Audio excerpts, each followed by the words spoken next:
How to fix slow Wi-Fi on iPhone.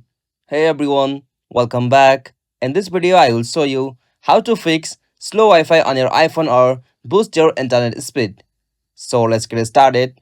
First, as you have to open your settings on your iPhone.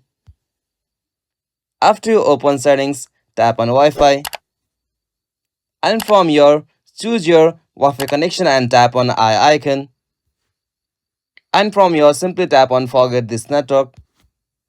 Or simply tap on forget, and after you forget the network, you'll have to just reconnect to that Wi-Fi by entering the password again.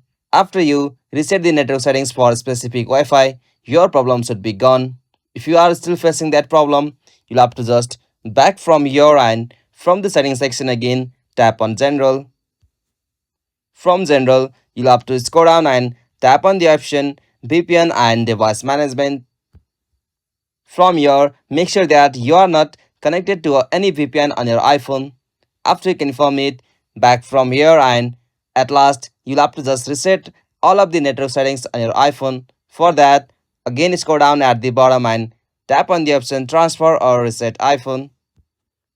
From here, tap on reset and simply tap on reset network settings. From here, enter your iPhone passcode. And from here, simply tap on reset network settings. After you reset all of the networks of your iPhone, your problem should be gone. If this video was helpful, please don't forget to give a like and subscribe to our YouTube channel for more quick and short tutorial like this. Thanks for watching. Have a nice day.